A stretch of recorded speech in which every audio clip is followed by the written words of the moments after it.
Hello everyone, welcome to the Statera podcast. In this episode, I'm very fortunate to be joined by Candice. Hello Candice. Hello everybody. Hello. Candice and I, we met a few weeks ago now, I think. Yeah. And just through some different things we were doing. And really wanted to get Candice on the podcast for this episode to talk about some of the, I don't know if battle's the right word, but some of the things you've had to confront in your life. Obstacles. Obstacles, and that's a good way to put it. Learning curves. Yeah, exactly. Definitely that's a great way to put it, I think, rather than a battle, which of course it is a little bit. But it is, but I came out stronger, so I won. Nice, which is the main thing, yeah. So it was cancer that you developed, and it was thyroid cancer? Right? So diagnosed with thyroid cancer September 2011, and it was like 5 days before my 28th birthday. Right. So best birthday present ever. Yeah, it actually was. At the time, I was gutted. But now I'm like, the best. Yeah. Did you know much about thyroid cancer or even the thyroid itself? I never even knew what a thyroid was. That's what really pains me about the whole situation is that I was never made aware how vital the thyroid is. Like, that it controls your metabolism and it's amazing. Like what it does, like you literally will die without it.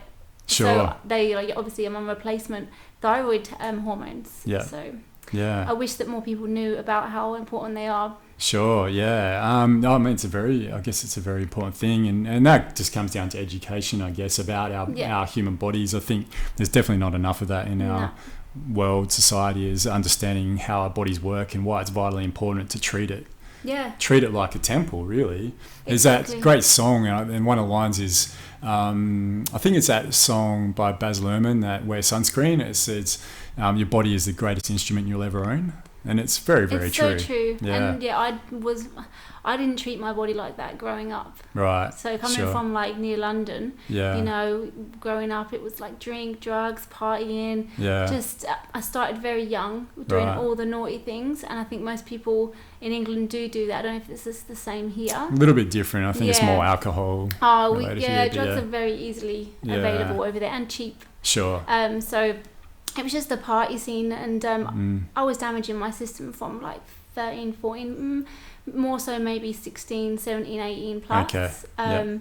Just partying, like having fun. I mean, I had fun doing it, don't get me wrong. I'm sure you did. It was good, but I wouldn't swap that life for the life I've got now, which consists of no drink now. So, it's like... But I had to go through all that. Everything that I've been through, I wouldn't change. Like, I wouldn't... It's perfect. Everything the way it really is. And it's funny that I say that because I wouldn't be me, and I actually love me now. Yeah, nice. So, that's it. Well, that's great, isn't it? I think that whole thing of it's all meant to be and it happens for a reason. I never used to really believe in that. I thought it was like, that's a cop out. Come on, fuck off. It's not like same. Give me a break. But I think the older you get and the more experiences you have, the more you realize, things tend towards to happen for a reason. So, they do. Everything. Like, I just see everything as a lesson. Sure. If I'm having a really bad day, something really bad happens, I'm not like, oh, fuck's sake, like, what, and I don't get angry because I know that emotions cause a lot of diseases and stuff like that. Yeah. So I try, like, I focus on the emotion now, and I'm just like, okay, like, what is this telling me? Where is it? Breathe into it, and then I'll just see what lesson I can get out of it. And as as woo-woo as that sounds, like, it really does work. Yeah, like, definitely. So what happened leading up to your 28th birthday?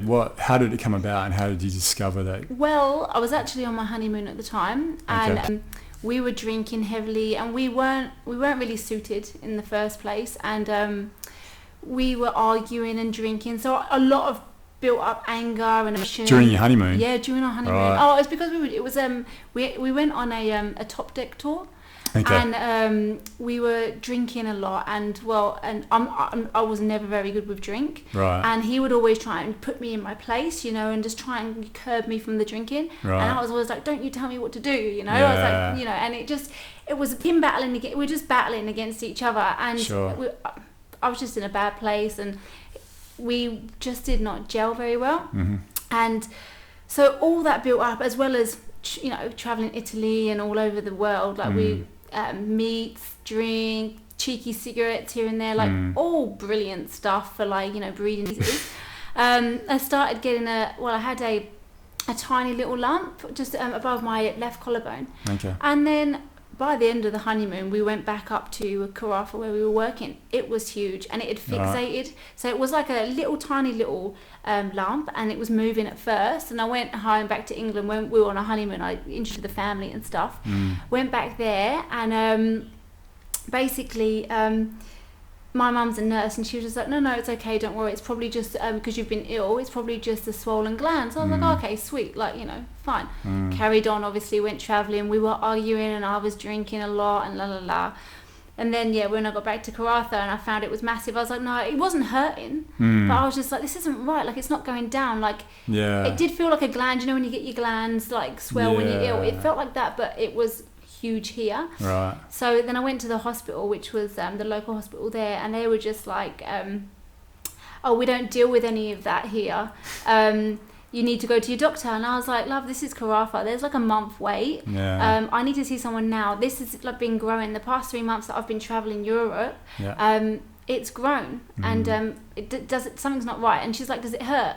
And I was like, yeah, I'm in so much pain, because I just thought I have to fib, otherwise I'm not going to get seen. And she's like, okay, we'll see you. So I was like, okay. So then they got me in, and they gave me an ultrasound, and the way the two ultrasound guys looked at each other, their looks just scared me, because they looked at each other, looked at the screen, looked at each other, and then said we can't actually disclose any information to you.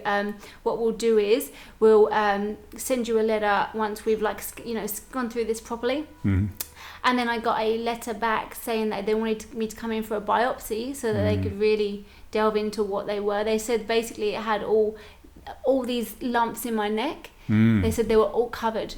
And they all had their own blood vessels, so they were all feeding. Wow. And if I had have known anything about cancer at that time, I would have known it was cancer, because, it feeds, if it's feeding the tumour, it would have its own blood vessels. Sure. But I didn't. I was just like, well, what the hell are these lumps doing all over my, neck? Like, I felt fine, like, I wasn't ill or anything, nothing was hurting. I just had this lump miraculously appear. And anyway, I... stupidly, even though I didn't know it at the time, but I went and got the lump cut out, and it came back as being papillary thyroid carcinoma, which is thyroid cancer. So then they done a needle biopsy in the other side just to make sure that all the lumps had it, and they indeed did. And then as soon as that happened, I got put into the system. It was like, okay, you've got cancer, here's the surgeon's letter. Go and see the surgeon. Like, that's it. You kind of funneled through. It's surgery, radiation, chemo, and that's just straight away is a surgeon's letter. So what were you feeling at that time when you found out this is what's going to have to happen, and what you're going to have to do? What was your reaction to it all? Well, as soon as because I went into the hospital, and it took ages for them to tell me about the lump, so I walked back in there about 2-3 weeks later, because I really wanted to know. And they were just like, oh, the doctor's on holiday, blah blah blah, and I was like, no, I need to know now. So then a girl that I knew, her boyfriend was a doctor there, so he saw me, in a bit of a panic, and he came over and he goes, are you okay? And I just explained the situation. I was like, I really need to know, like, what's going on? What do I need to do? Like, why is it taking weeks? And then he pulled me into a room, and he said, okay, I'll go and find out. So he went off and found my records, come back, and he was just like, I'm really sorry to tell you, but it's papillary thyroid carcinoma. He goes,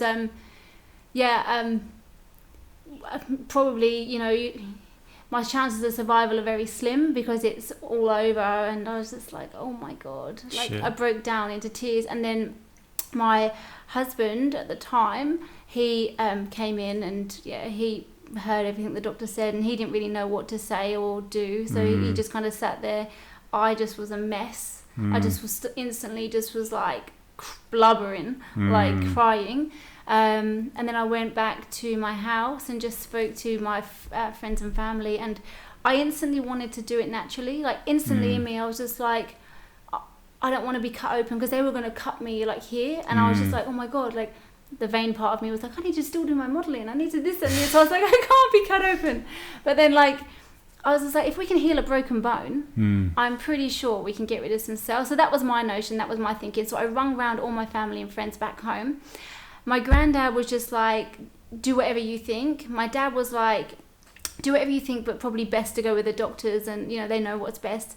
Everyone was kind of steering towards that. My partner and his family, they really thought I was crazy if I was going to do the natural route, because that's what everybody knows. All my family, the family that I was surrounded with here, that's all they knew. So they just thought they were helping me. Like, sure. Obviously it's not the right decision because it just didn't work, but at the time they thought I was crazy for thinking I could do it on my own. My partner's mum, though, she knew, I can't remember their names, Twin Labs or some laboratory in Fremantle, and they deal with like natural cancer cures. And she actually took me there, and we looked into natural methods and stuff, but it just never came about. And I ended up like being scared into the surgery. The surgeon that I went to 2 different surgeons, and they both said the same thing: total thyroidectomy, take all the lymph nodes out, then radiation, possible chemo, blah blah blah. When I went in there and I said to them, look, I want to do it naturally, he was just like, oh, okay, yeah, if you do it naturally, if you leave it for another year and it takes over, you might lose your voice, it'll probably eat at your vocal cords, and all, really scare tactics. And he was like, and then you'll probably die, like literally.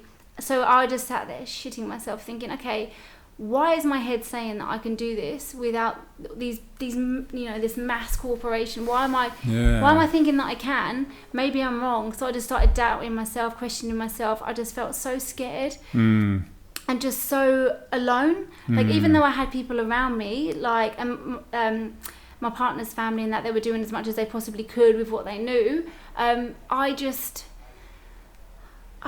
felt so alone and scared, and I just thought, okay, well, I think this is the only path for me, because I've got no one who's going to support me on the natural way. No one that I know around me knows anything about it. I'm the only one that's even thought that I can for some strange reason.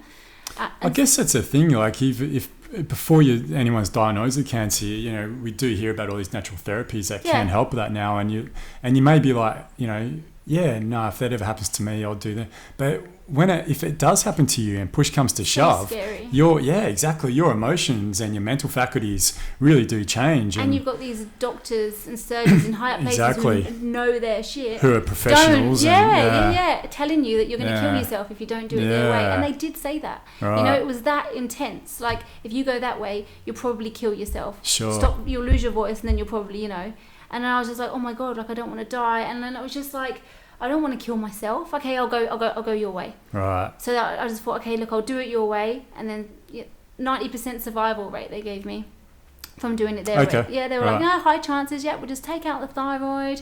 You might not even need radiation. We'll see how you go. But they'd pretty much written you off if you decided to go the natural. Yeah, if I said I was going to go, they said, because it's so like, it's all over my neck. They said basically it's just going to keep growing and take over. Like, I was like, but there must be something else I can do.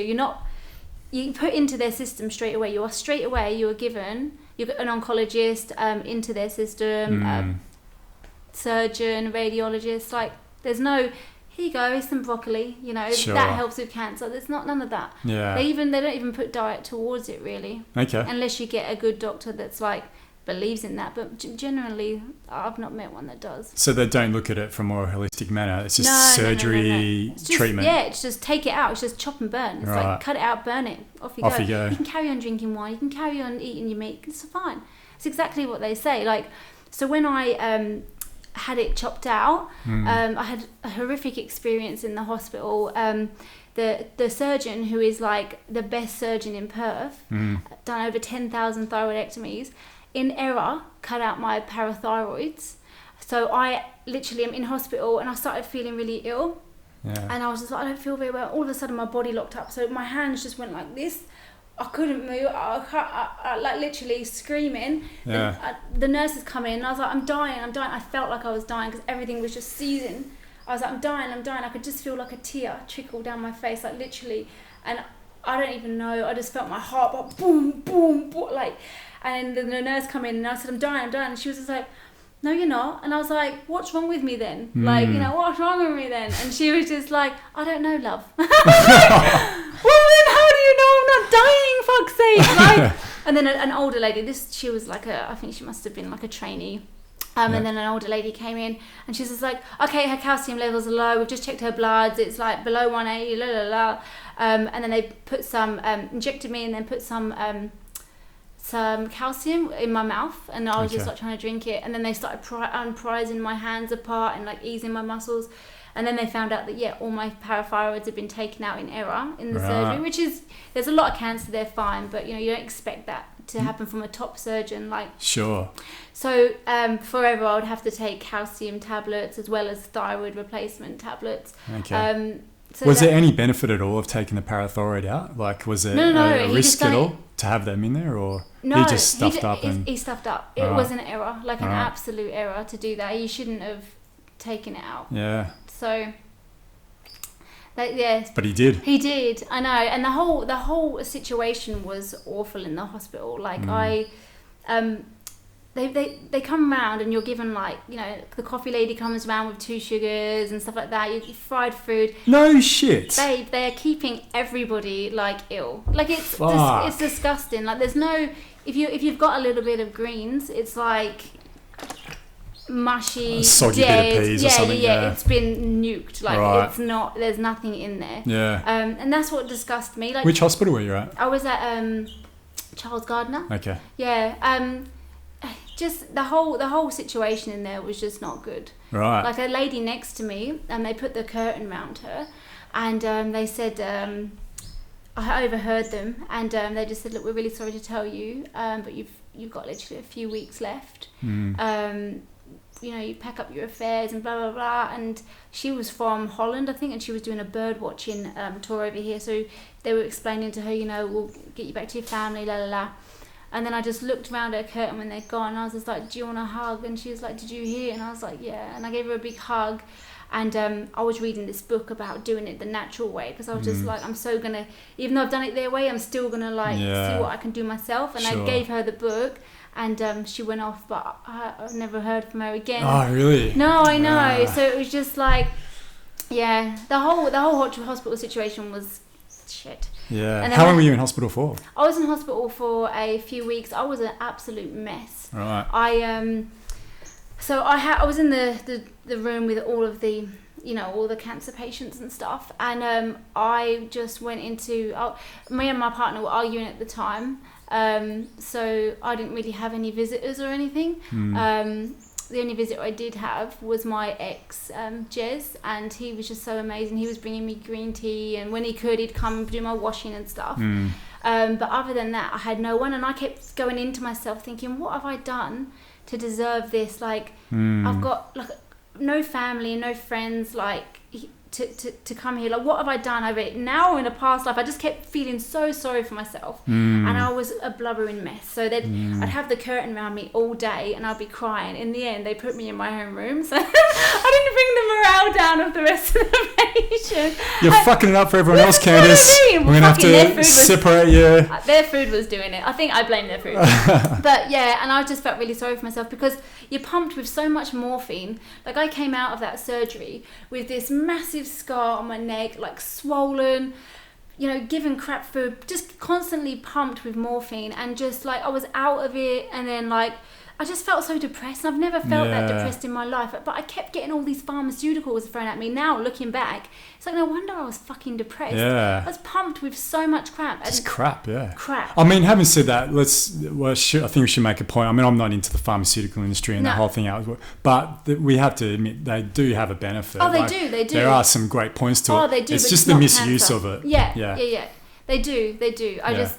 I'm not putting down the health industry or whatever, or the sickness industry, but I just feel like it's a bit twisted what's going on. They're keeping people ill in hospitals with the food, and I really want to change the food situation. Sure.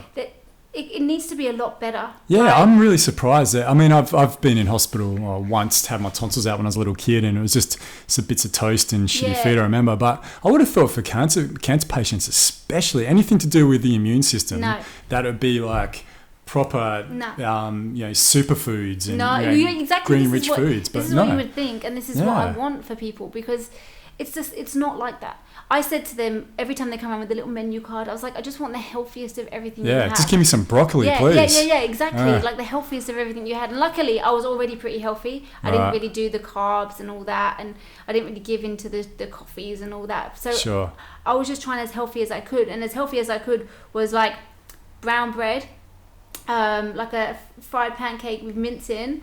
Like, and I was just like, I don't want that. Like, you know what I mean? Like, that's as healthy as it got. That is but I had fucked, to eat it. Candice. I'll tell you another fucked story that's even more fucked than that. Go on. So, when I was in radiation, so anyway, I had the surgery, then they booked me in for radiation because that was going to mop up all the rest. So they got the most out. How long after your surgery did they start that? Was October. So September, October I had the surgery, and then December I had the radiation. Okay. So I went in, and you're put in a room. I was at the far end of the corridor, and I'll tell you the whole experience because that is the trippiest, weirdest experience that I wouldn't wish on anyone. You're told to go into this room, you're not allowed to take anything back out. So anything that you take in, you can't take out. So I got this book that I thought, okay, I'll read it through and then I'll chuck it. And just, didn't have anything really, like not much at all. And sitting in there, and then they come in and there's this woman in a space suit. Like, no shit, it's a massive, like it tripled her size spacesuit, and like she's got this capsule. It's like something out of a movie. She's got this little capsule, and then she's got these tweezers, and then she's talking you through it, and she's like, okay, Candice, I'm gonna take the tablet. You take it. Like literally, she's covered, and I'm just standing there like me, like you've got an alien standing in front of you. I was just like, what is going on? And she's got this capsule, and she's like, I'm gonna open it. I want you to take it and then drink some water. So she passed me this capsule, and I'm just like, oh my god, this is like, I didn't feel anything. I couldn't see any radiation. You know what I mean? Like, she just looked fucking weird and scared me. And I was like, why are you that protected? And I'm not. And then I took the tablet, drank the water, and then she stood back and she went woo woo woo with this. She scanned me. And then she's like, so you are reading blah blah blah, like high numbers of radiation. She goes, just keep drinking water, pass it through your system, and then you can be let out when it's at this number. So I was like, okay. So like constantly drinking water, constantly peeing. I read Feel the Fear and Do It Anyway in 8 hours straight. Best book ever. That's a great title, by the way. Feel the fear and do it anyway. And do it anyway. Yeah. That's a great title. Take that. That should be like an ethos for everyone in their life. So Suzanne Jeffers. After that, I started listening to a few other things. It was really good. It really, really helped me in that situation. And you can't. And feel the fear and do it anyway. Do it anyway. It's brilliant. I love that. Yeah, it's good, isn't it? But my whole experience in there was so crazy. Like, I kept hearing the food trolley come, and I kept thinking, like, breakfast hasn't come yet. And then we get to lunch, and I'd be like, lunch hasn't come yet. And I'm like, am I supposed to be eating? So then I'd buzz, and then someone would come and be like, am I supposed to be eating? I'm not sure. Am I just on water, or like what's going on? Because I'm quite hungry now. Oh, no, love. You're supposed to you eat normally, breakfast, lunch, dinner, la la. So I was like, okay, sweet. I haven't had breakfast. It's lunch. Do you mind if like you get something? Oh, of course, love. So she went off. So I'm just like, all right, sweet. Carrying on with my book. 2-3 hours later, nothing. So I'm buzzing again, didn't get nothing. So I was just like, what the hell is going on? So I buzzed again, and it was a different lady. And she goes, oh, she must have swapped shifts, love. And I was like, okay, well, I haven't eaten. And I started to get angry then, because I was like, I really want some food. Like, I've not been fed, blah, blah, blah. And I wish to God I hadn't have even bothered, because now I know, like, the crap they gave me. So 2 hours later, a guy come, and he was like, oh, I'm just, I'm like janitoring, and I was like, I really need some food, because I'm at the end of the route, the corridor, and they kept switching over shifts. They kept forgetting me, so all day. Right. And this guy was like, look, there's no hot meals now, so we'll just get you. I'll go and see if there's anything down there. Anyway, he came back with like white bread sandwiches with processed sliced cheese. Oh. To give that to somebody who's just had cancer surgery and literally going like through radiation now, with radiation in her body, and they gave me that shit, and I was so I didn't know about food and the science of food then, and I was so hungry I just ate it, and I wish I hadn't of them, but it is what it is. So then after, when I came out of I explained this to them afterwards, and they were like, oh, we're really sorry, deepest apologies and blah blah blah. Anyway, I was allowed to go after like 2 days, but then I had to go into there's like a special cancer kind of outhouse where you just as a stopgap, so you don't go into normal society because you're still radioactive. So you're not allowed to kind of like sit on toilets and like without passing the radiation through or on buses. So I just stayed there for a week, and my partner at the time was pretty worried as well because like his sister was pregnant, I think, at the time, and so there was just, I shouldn't go home at that time. So I stayed there for a week, which was really good. I connected with myself and just got on with life. And then the Monday after, I went in for a scan, and me thinking, oh, this is perfect, everything's gonna be fine. Went in, and my doctor wasn't there, and the guy that was there, he goes, oh, I think I'd rather give you the news. I think I'd rather your doctor gave you the news. And I was like, no, like I don't want to wait. She's on holiday. Can you give me the news? And then he was just like, are you sure? And I was just like, and in my head I was just like, why the fuck would you say that if it wasn't bad? So then I was just like, tell me, like just tell me. And he was just like, I'm really sorry to tell you this. He was like, the cancer has spread. It's now gone into your right lung. It's gone more down your chest lymph nodes. It's in the back of your neck, the lymph nodes that weren't affected. I had 5 tumours on my liver. They were benign, but they were still there. And he said, basically, you're looking at like 5 years left to live. And I was just looked at him, and I was just like, instantly, I was like, how do you know 5 years? I was like, where do you get 5 years from? Oh, just, because cases, and, we've seen this happen before, statistics, la la la. It's about 5 years, give or take. I was like, oh, give or take. I couldn't believe it. So, sure. And I didn't cry, which was weird because I was a blubbering mess the first time I got told. But I've been through so much, and also arguing with my partner and stuff. I just was so resilient, and I think my feelings. You were hardened. This is it. Yeah, I was just hardened to every situation because I felt so alone, and I was so angry because I had no one like to cuddle, basically. Sure. I just wanted a fucking cuddle. Yeah. And I got it. And I didn't have... Oh, Candice, I would have given you a cuddle. I know. Seriously, the amount of people I've met now that I say that to, and they were just like... And I know they would have. I was just... Well, I'm assuming I think your social circle is probably different now compared to what it was back then as well. Yeah, exactly, yeah. Well, the thing is, because I was... in the relationship, I was kind of like in that family, which I've just become part of the family, fit in and done stuff with the family. Sure. So I didn't really kind of like at that time venture out. Yeah. I mean, if I had have had a bigger circle, I might have had more people come to see me. Yeah. It's different when you're in a relationship, though, isn't it? Oh, it is. It so is. Yeah. But I mean, looking back at it, every single thing that happened was meant to happen. Sure. So just from after when he said that.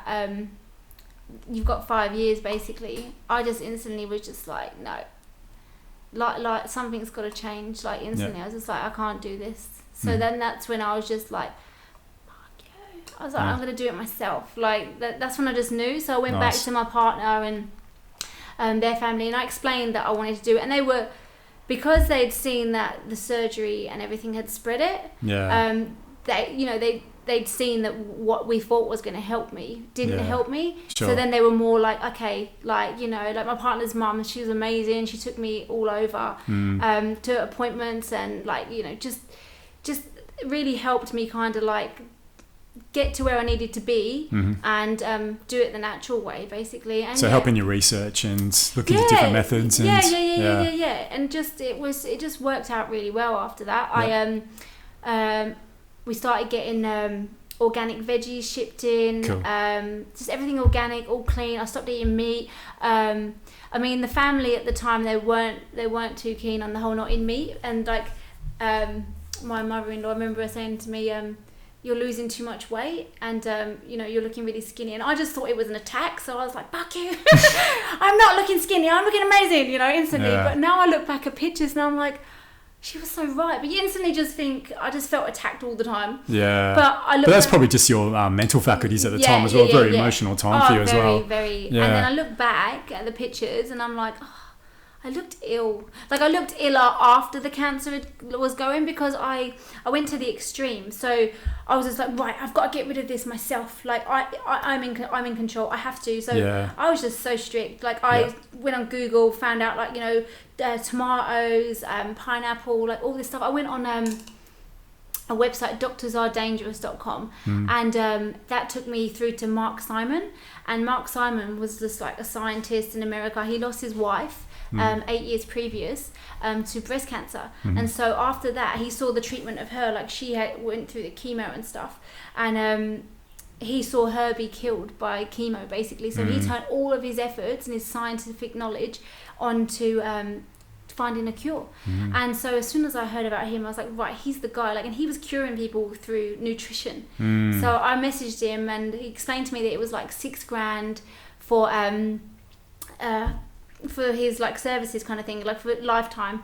So I was just like, well, I don't have that. So at the time I was working at the mines, and my partner at the time actually was amazing through this part. He went and went in all the crib rooms and like got some donations for me to jump out of a plane. So I was going to, I think it was New Zealand, Queenstown. Okay. And we were going to jump out of a plane, and ended up raising like $6,000. Nice. And paid him the money. Sure. And yeah, and he was just like, oh, because he was going to treat me for free. Okay. So he was just like, well, the reason why he charges $6,000 is because so he can give it to free to people that can't afford it. Right. So when I said, it's like a scholarship sort of setup almost. Yeah. I was like, I don't have the $6,000 now, but because I was working away, I was like, I can get it. Like, just give me like a little while. Like, I'll give it to you. And then he was like, no, I'll send it now. So then I was like, do you know what? Let's just raise the money, get more awareness, and just give this guy whatever we could. And it worked out so well because we gave him the money, and he got a new website and all cool. Sent me the stuff. Yep. And it was a high dose of vitamin K3 and sodium selenite.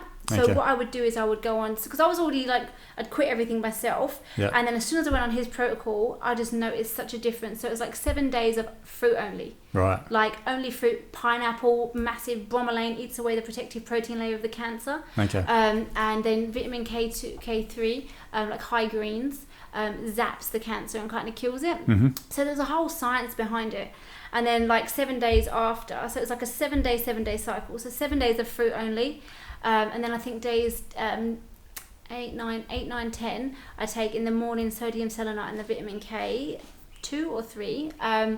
And then the rest of the time I just eat what I want, but like vegan still, more nuts, avo, just healthy. Make sure it's healthy, yeah. Everything like vegan, amazing. Started meditating, yoga, I was doing a lot. Yep. I just done it went in cycles. So I just do like, I think I got to like 3 or 4 cycles of doing this.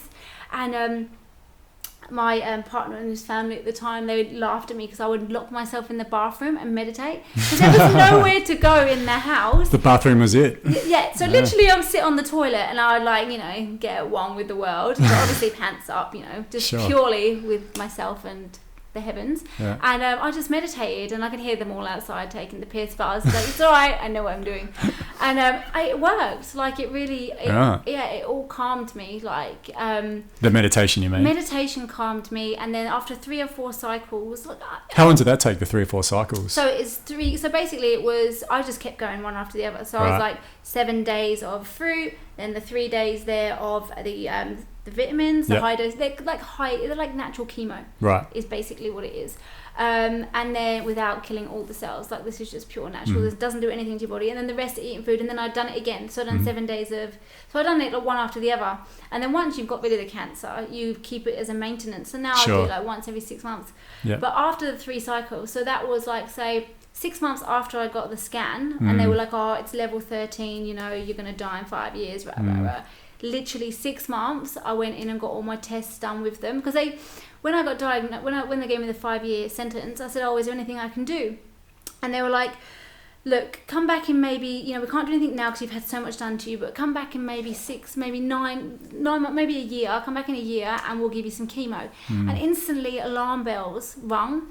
Yeah. I was like, because my best friend, Jamie, he was 31. He died because of chemo. Right. Like he found a lump in his testicles. Right. They cut it out, it spread to his stomach. He went and had chemo, weakened his immune system. They put him into induced coma. He had a heart attack. All because of the chemo, basically it weakened him. And then my little cousin Frankie, she was 13. She found like a little pea-sized tumour on her head. Went through chemo, really aggressive chemo over Christmas and all sorts of horrors. And yeah, she passed away. I think it was the second lot of chemo. She passed away. So as soon as they said it to me, I was already like, no. Like that's how I know you're going to kill me. So that's when I was just like, I definitely have to do this myself now. Like there's no... if I don't do this in this 6 to 9 months, then they're going to kill me. And then I was like, and if I don't do it, then fine, like maybe chemo. Do you know what I mean? I was like, yeah. But you have to do it yourself first. Try it yourself at least. I was like, okay, if I make this in this 6 to 9 months, if I make it worse, if it's more than 13, then okay, chemo, go, whatever. Yeah. You know? But if I can get it down less, and I just had this, I was so passionate, and I just knew that I just wanted to prove them wrong, because I wanted to mainly prove that chemo had, was to blame for all these horror stories. And I know it was, but like I just wanted to make sure in my mind that like I weren't going to go down that route. But it can help as well, chemo. Yeah, but it kills bad. It kills the bad. It kills the good and the bad cells. Like it does help. Just wipes away everything. So basically, if it does help, and you're like, oh yeah, I've had chemo, it's gone, blah blah blah. It's not forever. Like I've done so much research now that it's like all them kind of pharmaceutical drugs, they've got a lifespan, like 10 years and stuff, because the cells are so tiny. So like when they cut me open and they took the cancer out, like the tiny cells kind of like the cancer cells go all over to the body, and they hide in places. So if they're not got, they're going to come out later as secondary cancers, and then you're gonna be killed basically, because it's gonna what happens. And that's the main thing. And same with chemo. It doesn't it's not good for the body. It weakens the immune system, and when it gets rid of it, or if it does, it's definitely lots of cases come back because of it, unless you're going to keep up the healthy lifestyle. Sure. And when I said to the doctors about, they said, oh, you're going to die in 5 years. And I was like, well, what should I do then in the 6 to 9 months? Should I change my diet? What should I do? And they were like, diet's got nothing to do with it. What? And the thing that made me laugh is that the test that they do to test for cancer is a glucose-based syrup. Really? Yeah, so it's a sugar. They feed it to test where the cancer is. And that's what, like, alarm bells went in my head again. So many things that happened along the way, errors, where my intelligence just kicked in. And I was like, hang on, like if diet really has nothing to do with it, why are you giving me sugar? Yeah, definitely. See where the cancer is. It's just, all these things happened. And then, so I proved them wrong. In 6 months, I went and had the test done, and it went from level 13 to 0.7. Right, okay. Yeah. Wow. So no large tumours, just small-scale cellular cancer left in me. Yeah. And when I said to my nuclear oncologist, she was so shocked. And I was just like, so can I have it come from your mouth that this is not the radiation that's done this, this is not anything you've done, this is what I've done since leaving you? And she was just like, look, I kind of hate to admit it, but it can't be, because when we tested you, it was level 13. Now it's 0.7. She goes, it's nothing to do with us, but we still want to mop up that 0.7 with some more radiation. So I was just like, are you fucking shitting me? And that's when I sat there and I said, I want to be real with you now. I've had the worst and the best last few months, and I know you're not a bad person. I was like, I know you're not a bad person. I know that you think giving me radiation is good for me. You really do. You think you're doing good. That's what she's been indoctrinated into. And I said, but you're not. I said, you're not going to give me broccoli. I love my broccoli. Like, you're not going to give me broccoli and say that cures cancer. You're just not going to do that. No. Because you deal in radiation. But I'm here to tell you that radiation doesn't really work. Yeah. Like, you didn't tell me that it ups my chance of leukemia by 70%, did you? And she's like, why deal with one cancer? Why worry about one cancer when you're dealing with one now?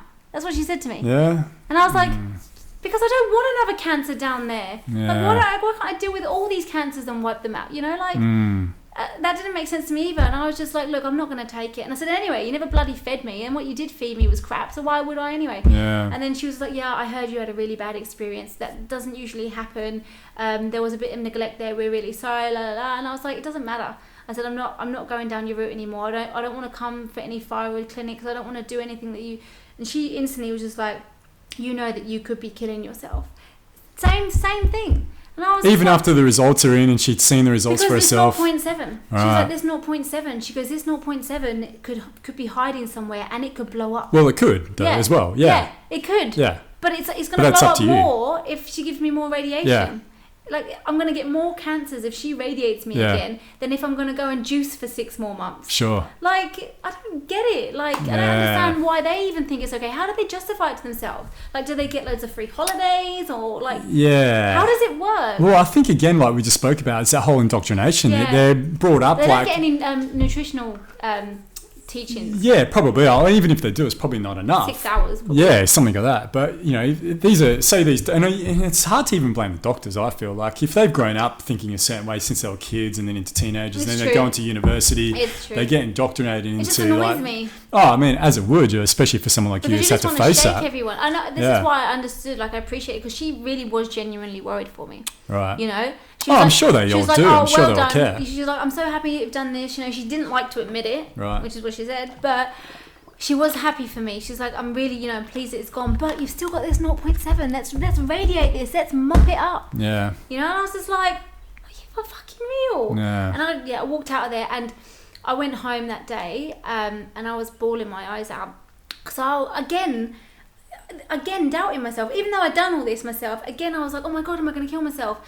And I went upstairs and I just started crying, and my mother-in-law, she came up and had a little word with me, and I was just like, I just am so confused. I'm like, this 0.7, this, I know I've got rid of that lot, but this 0.7, what if I can never get rid of that? And I started doing all this, and then I was just like, fuck, I'm feeding the cancer right now. And then I spoke to Mark Simon from NORI, which is Nutritional Oncologist Research Institute in LA, the guy who blew my mind with the science of pineapple. So it's NORI. Yeah, NORI. Okay. So anyone out there's watching this, check it out. NORI. Nutritional Oncology Research Institute. He is amazing. Cool. And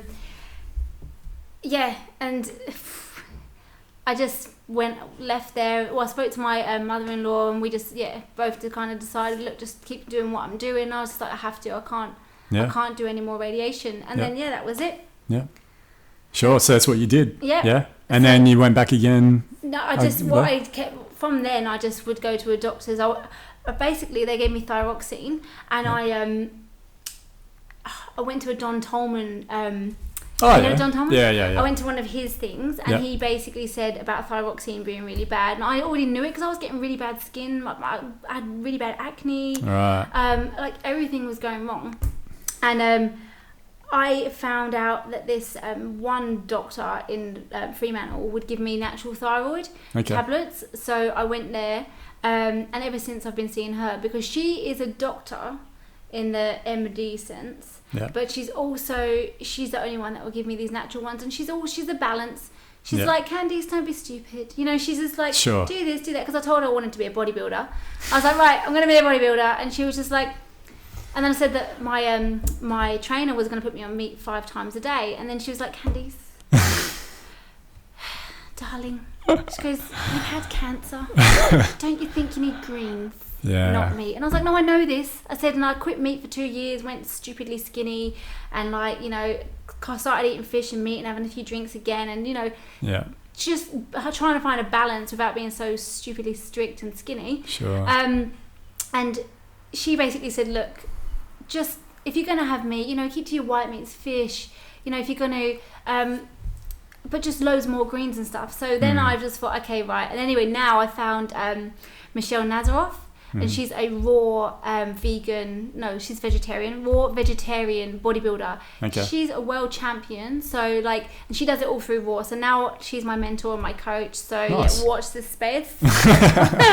But and now I'm attracting people that like you. Do you know what I mean? I'm attracting amazing people that. Just everybody resonates with me now, and I'm my own health doctor. I'm my own warrior. I listen to myself more. I'm meditating more. I'm doing a lot more things. So I'm more in control now, and I don't listen to that fear. See, the second time when they wanted to give me radiation, I was scared again, and I look back at it. I'm like, why did I get that scared again when I'd done all the, I'd got rid of so much of the cancer myself?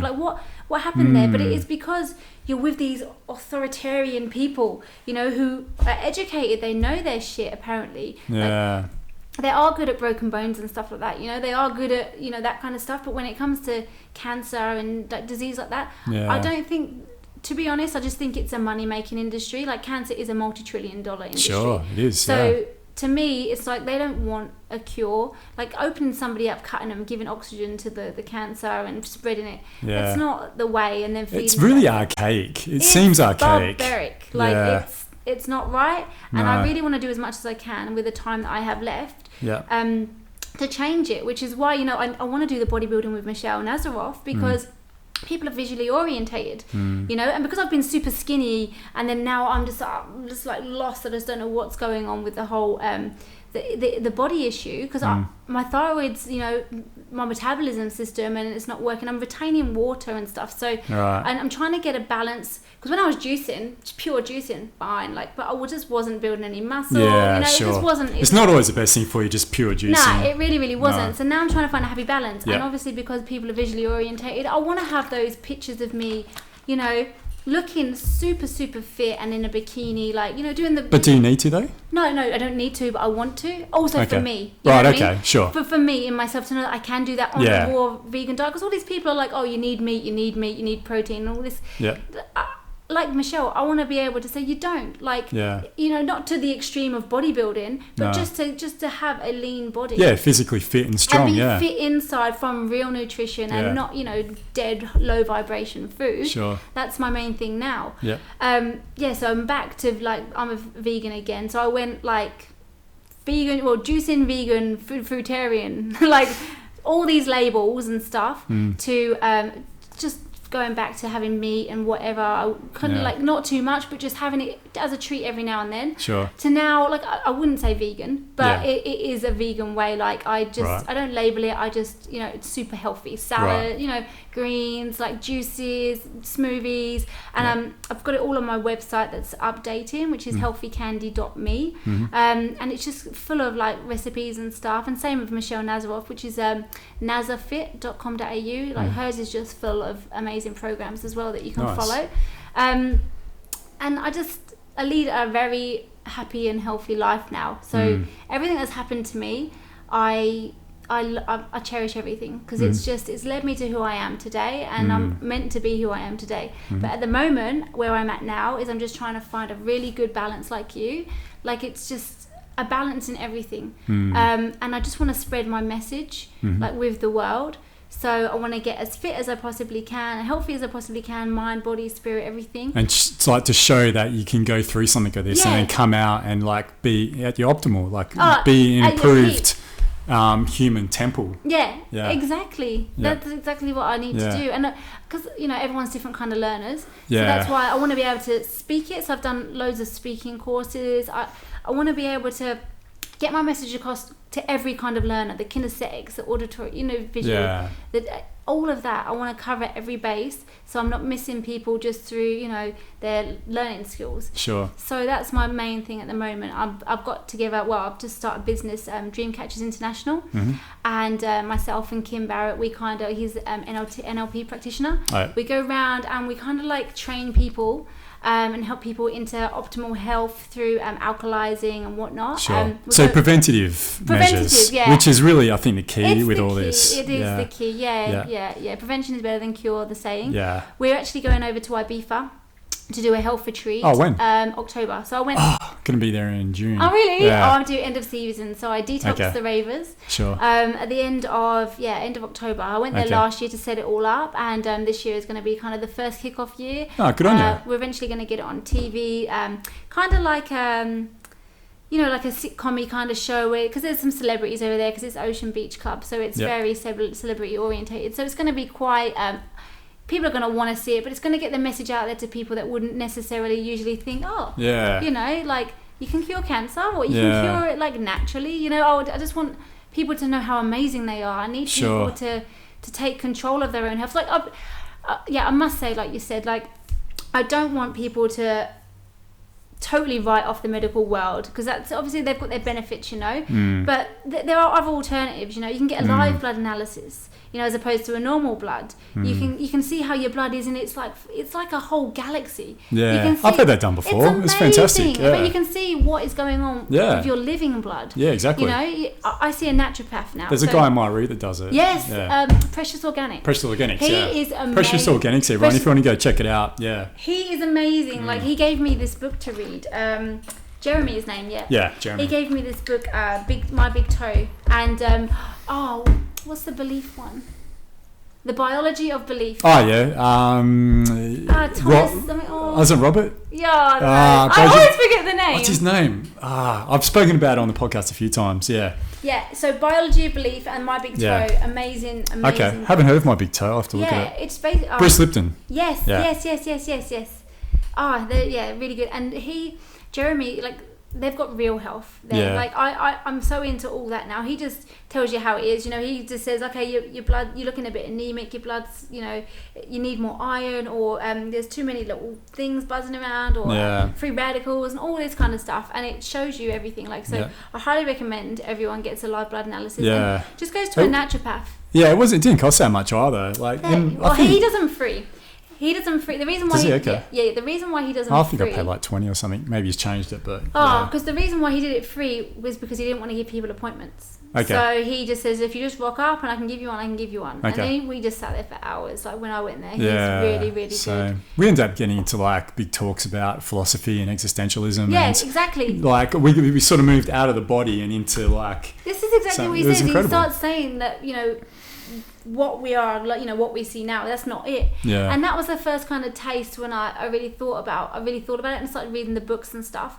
And now, because I've like cleansed my pineal gland to the point where it's really cleansed, decalcified. It's so decalcified. Like, I started getting really bad headaches. So like when I had the surgery, and I started like juicing and cleansing, I started getting like zzz, like seriously my skull would shake. So much so that I went back to the hospital and got a scan to see if I had a brain tumour. Right. Like I seriously every night I couldn't take, every single night it was like in my head.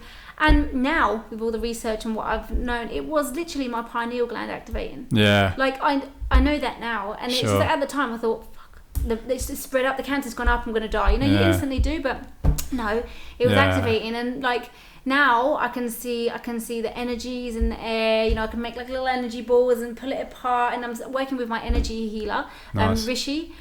Incredible man. Like as soon as I met him, he knew stuff about me that it just wasn't possible for him to know. Like I'm so skeptical about that stuff. Like I'm like, yeah, whatever, you know, shit. Like, but he just knew. He knew so much, and so then I just kept going back. Like I go to him once a month now, and now we don't even talk now. Yeah. Like literally, we do energy stuff, and he'll say a few words. He'll be like, okay, focus on this point, and I'll open some channels and stuff, and he'll tell me to focus in on a certain, you know, on my third eye, and then focus in on another part of my body, and just work the energy, keep the energy flowing and stuff. And then after a while, I'll start seeing like a flower, like petling. My eyes are shut, and I can see like a flower. And then basically, he'll tell me just to keep delving down like the wormhole. And my first little psychic vision was in the other day with him.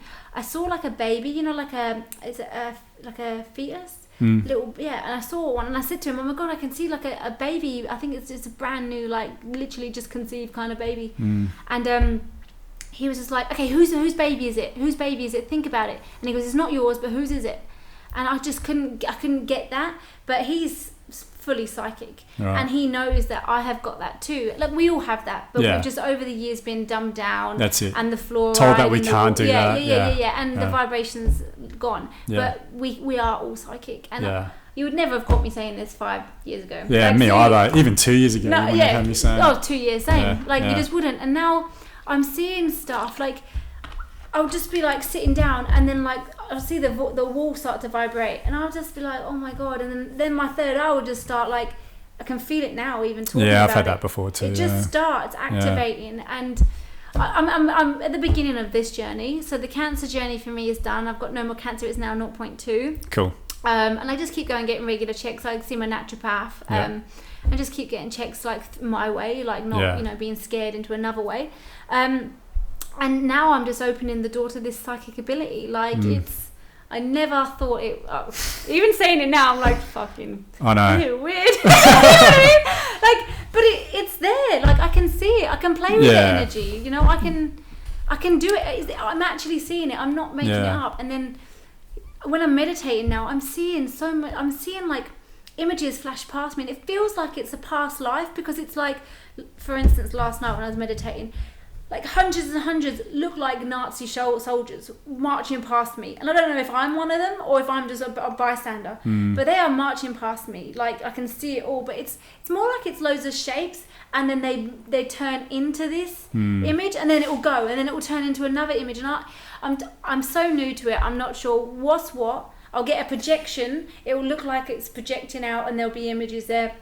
Yeah, you've just got to stay a witness to it, Candice. Yeah. Don't try and overanalyze it or try and understand it. Just be a witness to it all. And then you'll come to a point where you'll be like, okay, I get it a bit more now. But don't put too much energy into it. It's kind of like, I want to know. But just don't. I know. I know. Just witness it. I know. My energy healer, he's brilliant. Like, every time I go and see him, I just get something else out of him. Like, he came up to me and he put his hands there and he said, put your hands on mine. Instantly I could feel his energy, and he said, can you feel that? I said, yeah.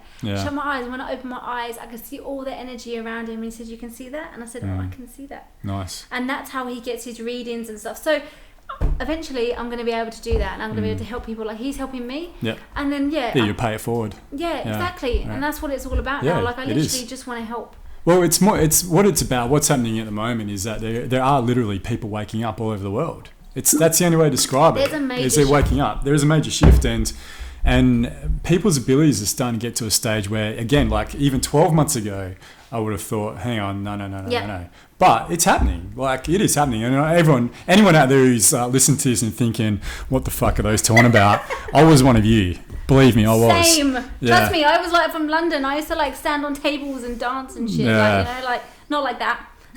Sure. But you like, but it was like this sort of life is something that you never would have thought of before, and I guess that's the gift that cancer's given you, that it's shown you a more authentic way to live life, and a way to live life that humans lived for thousands of years. It's only really been recently, you can even say since the industrial, or say maybe since agriculture and then the Industrial Revolution, where we started really, and then consumerism, when that came out in the early 20th century, where we just started eating shitty foods and processed foods and all these sugars. It's like, it hasn't been long at all. And the diabetes that have stepped up from there, autism, things like that. There's a correlation. I've watched so many documentaries, like Fat, Sick and Nearly Dead, like Food Matters.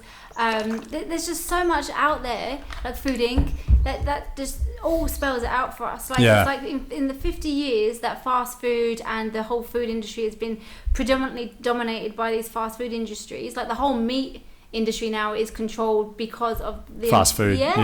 So it's like, since then, it's like cancer has risen, like the China study. It's just a correlation of where these bad, like, Western kind of foods are in China compared to how much cancer there is, and lo and behold, it showed it. It's just like, there's a correlation between food and cancer.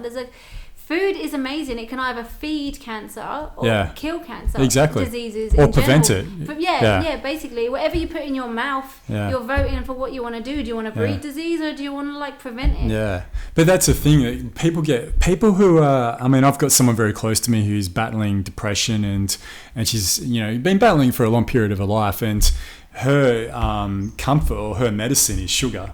Like, so she's, because it's more addictive than it's cocaine. More addictive, and it's easier as well. So she's overweight now, and that, what it does though, it just feeds that. It's like a loop, and it's like a cycle, and it's very, very hard to break out of. So you can be breaking out of, like, either something will happen like yourself where you'll develop cancer, or not to say that that's what caused yours, but or diabetes. Mine was everything. I was very toxic. It's probably a mixture of things. Just different toxins that you build up in this life. Well, even like shampoos and such, like. There's just so much out there that can really feed on it. But the preferable thing to do is just to lead a lifestyle where it's prevented in the first place. That's where we really need to start educating and showing people, this is what you need to look at doing. If you can do this. Like, for me, when I was maybe, I've always been pretty healthy and always been, physically fit. But it must have been about 3 years ago, I really started getting into the food thing and really looking after myself. And over the last 12 months especially, a lot of it's to do with the medicine, ayahuasca, really drumming into me about make sure I take care of my human body, because it's so vitally important for everything. It's taking care of this body isn't just important in this physical realm, but it's also important in the emotional, the mental, and the spiritual as well. It's so important. And we've lost that. We have. So I think what we should also talk about is that I think we should talk about the pineal gland if we can a little bit as well. And then I'd like to go a bit more into your story again from there. But the pineal gland, everyone, it's centered in the center of the brain, and it's for a long period of time they didn't really understand what it was used for. But the Egyptians really sort of looked at the pineal gland as like a very very sacred thing, and gateway. A gateway, and that's what's been proven of late recently scientifically, that it creates a chemical called dimethyltryptamine, among other things. I think it's responsible for melatonin as well. But DMT is firstly, so dimethyltryptamine, known as DMT, it is what creates our dreams, or what helps create our dreams. But they call it, it's also called the spirit molecule. So it also allows us to enter into not enter, because we're always in other realms, but able to visualize and see other realms and other parts of this universe. And you can do things like smoke DMT or drink ayahuasca, which then give you a massive explosion and help you to see that world. Or just things like meditation and things that really help as well. But the problem we have in our Western society especially is that a lot of our lifestyle is based on things that really dampen the pineal gland.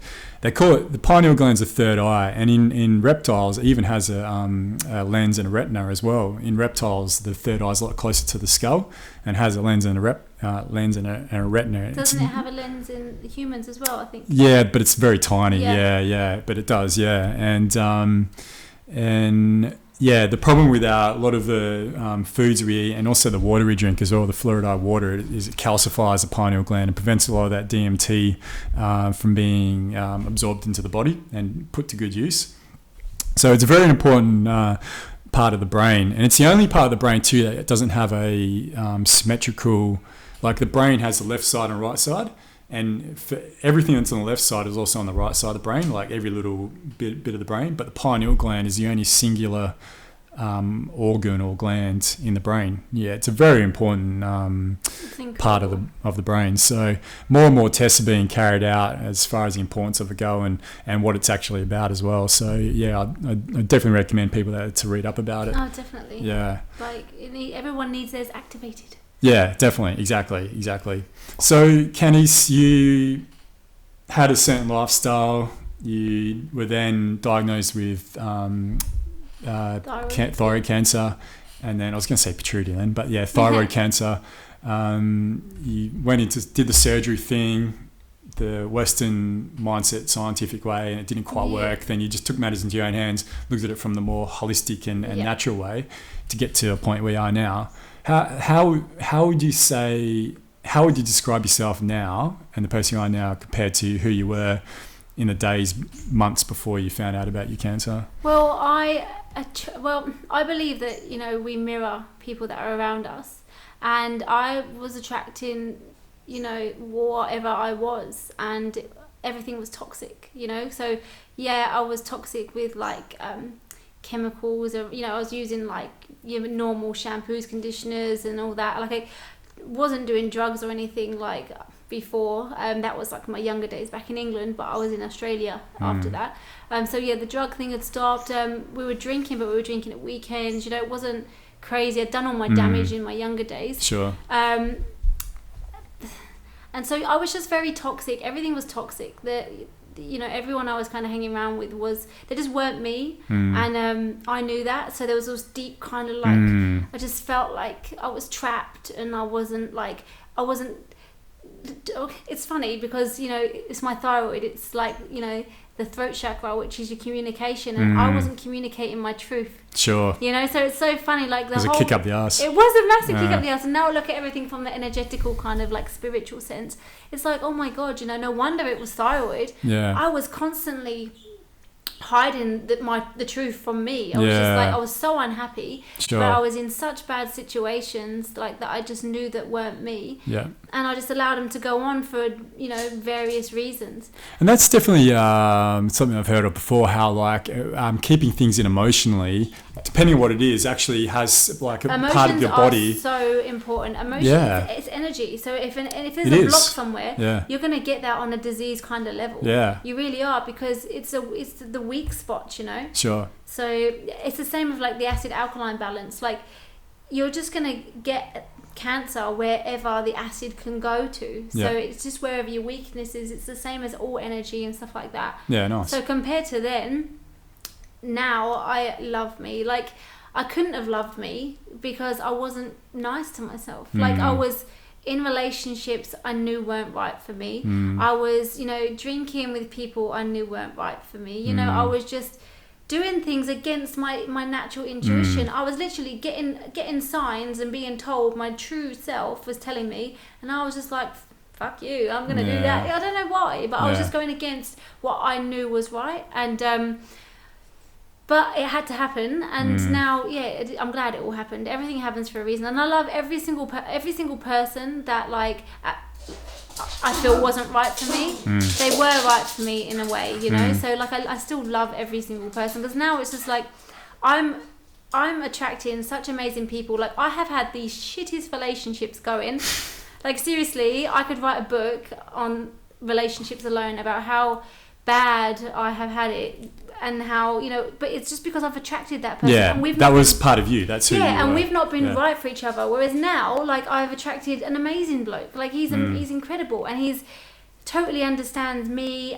But it's because I've attracted that, because I'm a mirror of him, and vice versa. Whereas back in the day, that what I was attracting was me. So but that's definitely right. It literally does happen, doesn't it? Does. The person you want to be, you can be, and then from then on, you then attract the people that you want to be as well, and that you want in your life. It really is just a mindset. It's everything is a mindset. It's like I used to smoke, and I used to I couldn't do without a cigarette. Like I'd even go out in the pouring rain to the shops to get a cigarette and have half of a cigarette and then be like, oh, I don't even like it. Sure. You know? But like I was in that mindset. Yeah. And then as soon as I got the cancer, and like, because I wasn't really smoking before the cancer, but I would have a drink and have a cheeky cigarette. Sure.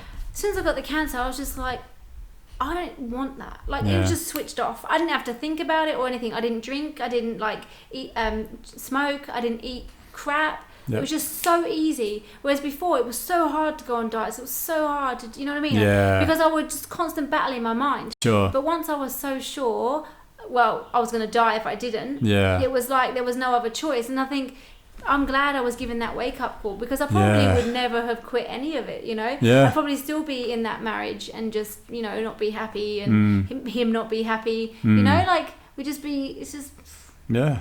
But instead, you've got this life now. It's amazing now. Like every day I'm so grateful. I can't stress enough how much gratitude is so important in everyone's daily life. Gratitude is a very important thing. Gratitude is massive. Yeah, it's actually they've shown it to actually change the neurochemistry in your brain. Yeah. Like having gratitude. And a friend of mine from London, each day he's got a pad and he writes down everything that he's grateful. Like one line, I'm grateful for this, I'm grateful for that.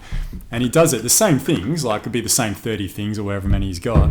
And actually it's been proven to change the neurochemistry in your brain. Gratitude. There are so many things like that. That change, like even just daily habits that you do. Yeah. You know, they wire your brain differently. Yoga, meditation, all that sort of stuff. Meditation is so amazing. Like I hated meditation at first.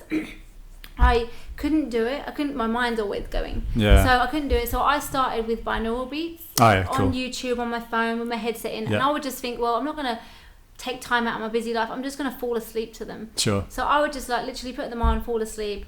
And the most profound thing happened. It must have been like a couple of weeks in after doing this, and I weren't sure. But I think, my brain pathways were like changing, because I woke up there. You know, like in ayahuasca, you know, when you just there, like you just know you're in spirit world, and you can just ask whatever you want. It's a pure place.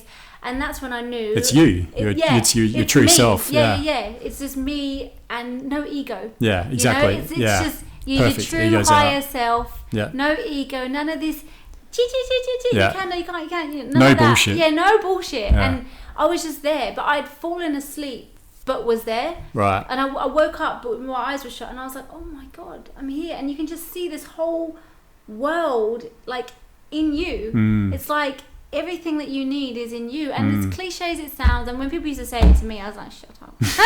Like, no, it's not. Yeah. Like, you know, but it really is. It really is. Yeah. And it's like, like ayahuasca opened my eyes to, like, I knew it was there because back in the day I had like dabbled in LSD and stuff, and I knew that there was more there. I could see energy fields and stuff like that, but that was obviously with a synthesized kind of thing. No one would ever credit me for that. You know, they wouldn't, you know, it doesn't really go for me. But I know that I saw the energy fields and I saw it all. Anyway, I can see that all without anything now, which is amazing. But ayahuasca was just so true and so real. Like, I was so scared going into it because of the horror stories. I was scared of what I was going to be shown because I know that I've not led the most angelic life. So I was just like, I don't want to be shown bad stuff, you know. But it was beautiful. It was so beautiful, and without ayahuasca or anything, I have that now every day. Yeah. You know what I mean? That's what it's about. I have that in me now. I don't need anything else. No, like, don't. Because it's so amazing. It's so beautiful when you get to that. It's like, if I'm having a few issues, I don't need to eat something. I don't need to drink something. I don't need to smoke something. I don't need to go and see someone. I don't need all these vices. Yeah. I just need to shut my eyes and think about it, you know? Have a good think. Breathe into the problem. Breathe into the pain. Exactly. Be with it. Be with yourself. It's so simple. Yeah. It's amazing. It is so simple, but it's a hard thing to train yourself into. Well, it can be anyway. It's belief as well. It's like to believe it. And if you actually see it for yourself, like if people were to see the energy that I can see, like, and stuff like what me and Rishi do with the energetic healing, if people could actually see that, if I could just switch someone and just say, just quickly see what I see, then it would be so much easier. Well, I think that's what's the great thing about ayahuasca and mushrooms, any of those sort of psychedelics, is it does give you that little glimpse, and it's like, that's what it's about. Yeah. And I mean, obviously everyone, or anyone that's watching this should say no, that I'm an advocate of ayahuasca, and I've been using it, quite a bit over the last couple of years, but I won't use it for the rest of my life. I know there will come a point where I know I need to stop. But then at least by then I'll have the tools that I need to have, seen the things that I need to see for then me to be able to then experience it without that. That's the key. That's what's really all about. We wouldn't have met without it. No, exactly. Yeah. You know, so it's like it brings people that are awakened together and then go out into the world and spread the love and do more.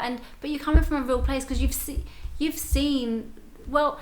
When I got diagnosed, I was scared of death. I was so scared that I was scaring myself into dying, you know? Yeah. So scared. Yeah. Now, I'm not even scared. Yeah. Because I know this isn't it. Like, I'm 1,000,000% certain. You know, people are like, oh, there's nothing after.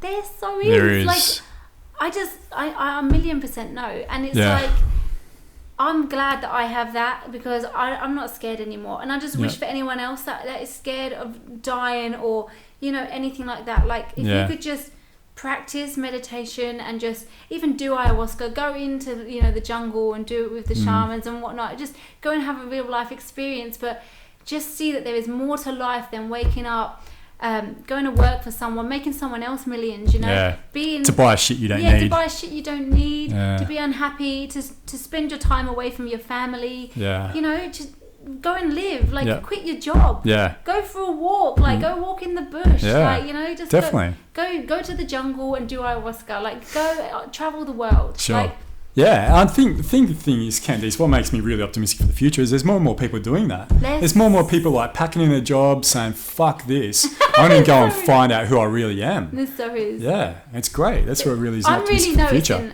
Because I was thinking to myself, okay, I'm really noticing the shift. I'm noticing more and more people, but then I'm thinking, is it because I'm hanging around with more and more That's people? Something SJ and I spoke about in one of the last podcasts. But I don't, it's not, Candice. No, I don't think it is, because even people that I would never have thought would wake up are. Do you know what I mean? Like, they're saying little things and whatnot. I mean, when I cured myself, like, convincing my family that because I was in Australia curing myself and they were in England, going back and even convincing them that I had, because they're still eating their macas, you know, they're still drinking and whatnot else, and trying to, like, I bought them all juices and was like saying, hey, you can do it this way, la la. Sure. It was just very, very hard, and they just didn't want to. They didn't want to believe. I don't know, because it breaks people's habits. They don't want change and blah blah blah. Yeah. But even now, and I never thought they would change. More and more, I'm getting, my mum messaging me, Candice, have you got any natural remedies for this? That? And she would have been a pharmaceutical woman, like a pill for every ill. Yeah. But she's not. Like, she's asking me for natural remedies and stuff. And to me, that's major. Yeah.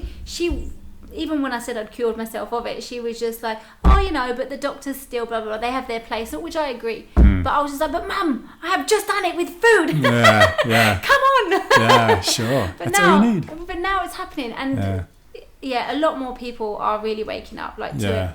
Like I said, the family that I was living with when I got diagnosed, they too would just like, no, the medical way. But then when they saw that didn't work, then they started like, whoa, and then they started buying some organic bits coming in the house, and my cancer affected everyone around me. I know that, like in a bad way, but ultimately a good way. We dealt with the bad, and they lived through it with me, which I really appreciate and love them for. Sure. But now they've got something out of it, because little bits and bobs, and even my ex, he's telling all his workmates, or all these big lads, like up in the mines, that his ex cured herself of cancer, and like get emails through to send my little ebook to him and stuff. Nice. And it's just like people are gradually spreading the message. Yeah. Even my partner now, avid meat eater, like meat only, but now he's doesn't eat meat, like, and I've not pushed that on him. I just don't have meat myself. Sure. And he's just gone that way, and now he's spreading it to his like big lads up in the mines, she's cured herself of cancer, blah blah blah, and the healthy way, and saying the benefits that he's feeling without having it forced on him. Yeah, he's fully chosen that way, and I think we're all doing our little bit and spreading a little bit of message and stuff. And I'm also doing things with the Liberators, and we I don't know if you saw the train party. Like 5 million odd people viewed it. We started a train party in the middle of one of Perth's trains. We're doing another one on Friday for Valentine's. But Peter Sharp, who started the whole movement, like I just latched on because I was just like, I need to be part of this. There's something special about him. Like I only met him for the first time last weekend at that beach meditation thing we did. But he is like, to me, he's like modern day Jesus. You know what I mean? But he's just got that. He's a rebel because he just goes against the grain, and he does things that people are too scared to do. Yeah, from a real love heart space as well. There's no aggression in his voice. No ego. There's no nothing, and that's why I love him. Yeah. And that's why I'm like with him, with everything that he does. Like I'm setting up all the Facebook pages. I'm getting him out there and like being part of it, because I know that he needs people around him to kind of like just spread like his message and just for it to grow. And it is like, I've done a page, the Liberators International and the Liberators of Perth, so if you want to add them, and just watch all of our stuff. Like there's so many videos. We've done a dance party in Myers, but we're taking this liberated feeling, but we're taking it into places you wouldn't expect. Like you wouldn't expect people to be dancing in the middle of Myers, or on a train and stuff, and we're just like waking people up. Members of the public were getting up and dancing with us. It wasn't just us dancing. It was and that can make a real tangible change in their life as well. That might be people that were like how I've been in the past and how you described, sort of in a bit of a rut and stuck. And all of a sudden you see like a whole bunch of people like just dancing, enjoying life and having a great time. You're like, and it's just that little glimpse they need, that little spark. It's like, that you don't have to live. Like, because what we try and do is create a space where you can do what you want. Yeah. Like, why can't you dance in the supermarket? Yeah, exactly. Why can't you just... You're not hurting anyone. No, exactly. Like, they can come and tell you to stop, but it's like, why can't we dance? Why can't we be... Why are we so rigid? Why are we all, sitting on the train, like, not smiling at each other and stuff? Yeah. Just trying to bring that out. And I love being a part of it. Like, I will be with the Liberators until my dying day. Well, I am just so liberated. But, it's amazing what we're doing there. And, for all these kind of things, like... I've got my health website, healthycandy.com. Yeah, can you tell us a bit about that as well, and tell people how to get there and find out about it? www.healthycandy, like healthy and candy with a Y, .me, because com wasn't available, and me is good. Yep. I had a look into it. That's like have you heard of Reset Me? No. The Amber Lyon website? No. Do you know who Amber Lyon is? No. She was she was a former CNN reporter, and was working in the Middle East and like saw Africa, saw some fucked up things. Just a young woman, about our age, and she was battling post-traumatic stress syndrome and all those different things. She went on the Joe Rogan podcast about 2 years ago, and he said, psychedelics are going to heal the world. Like mushrooms are going to heal the world. And she like laughed. She's like, what? Anyway, a month later, she got her ass down to South America, down to Peru, to do ayahuasca for the first time, and it's totally changed her life. She actually got sacked from CNN because she spoke up against something that had happened that was quite wrong, and she was just doing some freelance stuff. Now she's become a psychedelic advocate and started up this amazing website, everyone out there. It's called reset.me, and looking into the natural health benefits of using plant medicines. It's incredible. I'll send you a link. Send me the link. Yeah, I'll send you a link. Amazing. She's incredible. And if you can check out, she's done 2 podcasts with him. The first one was like when she was in her rut, for lack of a better word, and the second one was like a year later, after she'd had all these amazing experiences traveling around the world. She was a completely different person. Yeah. See, it's amazing, isn't it? That's like when we were at the ecstatic dance. New Earth Generation or New Earth. Have you ever heard of it? Something, yeah. I've heard New Earth or something like that. newearth.org, I think. Okay. Yeah, amazing. So it's bringing together all of like everyone in the world who's awakened, because it's like a hub. So basically, wherever there's people doing good here, people doing good there, people doing good there, not knowing, it connects everybody. Nice. Like it's just so everyone can just say that we're here doing this, we're here doing that. Nice. Let's link. I love the internet. Me too. I love it. I hope that they don't like one day govern it so much that you can't get it, because apparently in America like they're stopping like some certain pages going out, like I know it's always going to be there, but there's more. It's too late. There's more of us than there is of them now, so we'll be power fine. To the people. No, it's good. And so follow those links to find out more about. So healthycandy.me. Yep. So I had the website all set up and that, and I've decided that I need to offer more. I need to keep, giving more content. So I'm getting the whole website redesigned. Cool. That should be out within like a few weeks. Yeah. I've got a Facebook page which is Healthy Candy Me. I've got Dreamcatchers International, which has got a page. It's not got a website yet. There's loads of different portals. I mean, the Liberators of Perth, the Liberators International, is a fun way to watch what we're up to, and then you can connect through to all of us on there. But and also Michelle Nazaroff, I'm working with her, so there's loads of different health portals that I'm surrounded by that people can just tap into and just take what they want, what resonates with them. Like, I'm not saying go and juice and go and do everything, because it doesn't work for everyone. No, that's right. Just take what you think, but mostly is listen to yourself. Like I'm seeing a magnetic, what resonates with you. Exactly. And it's like your body's actually really telling you all the time, your intuition, your everything, and it's like wherever you choose to listen. So I'm seeing a biomagnetic healer. Totally didn't believe in it, but he was like, look, I'll give you a free session, So I was like, all right, I'll give it a try. He told me after that session everything that was going on. He's like, oh, you've got a bad lower back, you've got bad knees, you've got bad hips, because I'd smashed it at the gym. Like I was doing 5 times a week, and now I've had to stop. And he just knew. And I was like, oh, I've just been laying here while you've been putting magnets on me. There's no way, you know what I mean? You could have known that.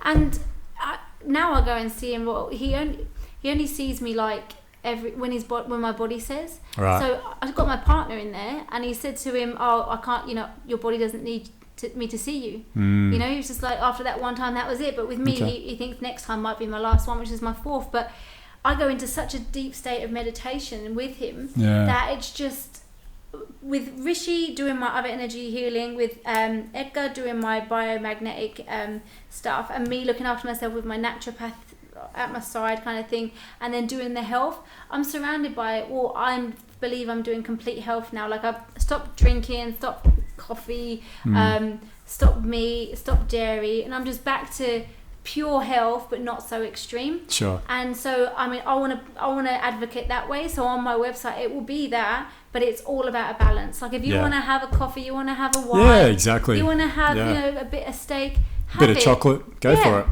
Go for it. Like, because your mind will just be doing you in anyway. Thoughts are more toxic, and stress is the number one. So it's just like, do it, but just balance.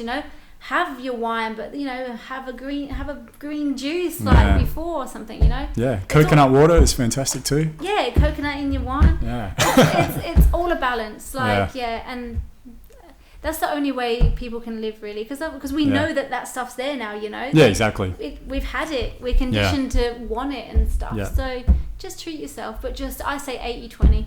Yeah. 80-20 rule. Yeah, definitely. That's a fantastic rule to live by. I think with anything in life is the 80-20 rule. Yeah, definitely. Yeah. And just do what you love. Like, do what makes your heart sing. Yeah. Like, if you feel like you're not living by the true you and what you want, you got to ask yourself why and sit with yourself and just do what is easy.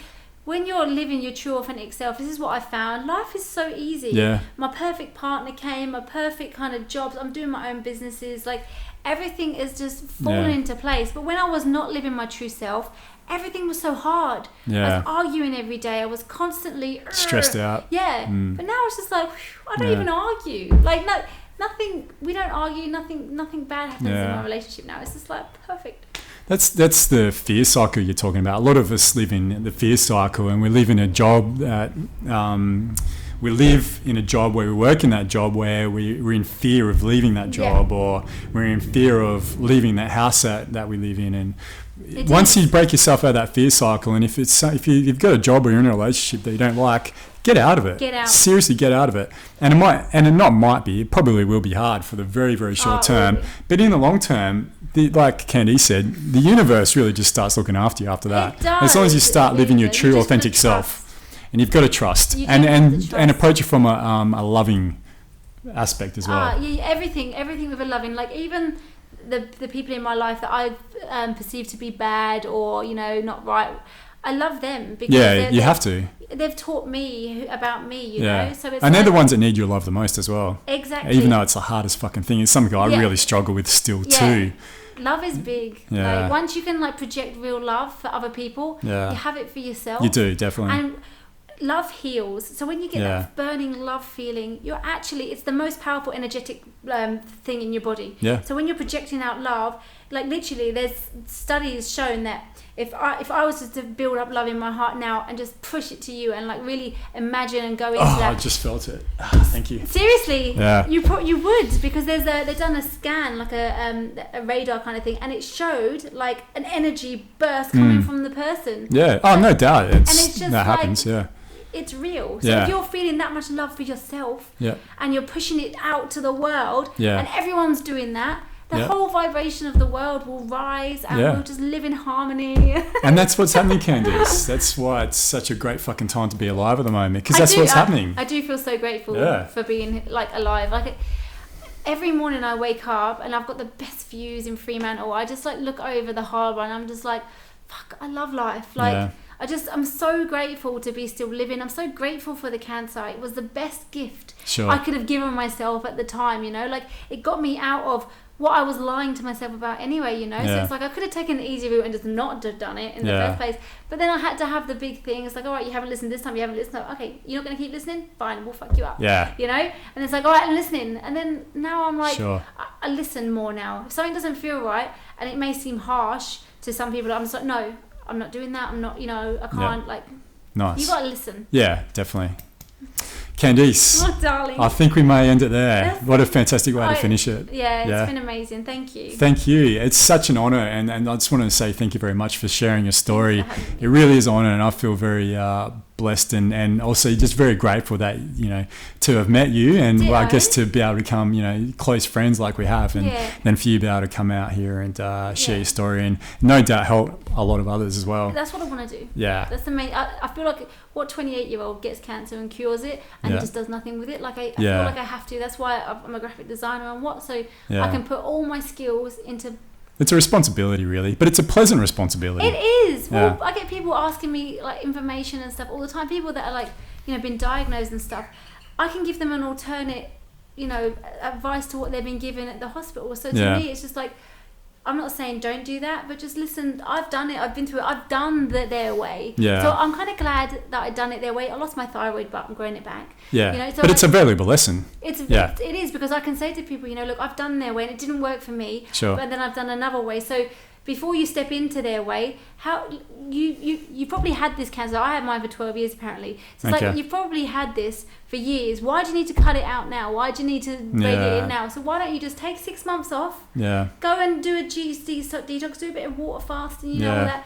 And do that, and then see where you are in 6 months, and then cut your body open. Yeah. You know? Yeah, exactly. Definitely. That's the best way to do it. That's the best way I can say. It's like, stop for a second. But you have to overcome the fear. It is very scary because you are surrounded by people that are telling you that you're going to die. So you just need to meditate and go in yourself and be strong. Sure. And find people that can help you as well. I think having a supporting community. You do. Yeah. Like if I had like all you lot around me, it would be so different, you know. But I was dealing with people that didn't know much about natural ways. So, you know, it's all about, if I'd have come and found you lot, I'd been like, oh, take me in, cuddle me, let's cure this, you know. Yeah. So just find a support network. And there are so many online. Yeah.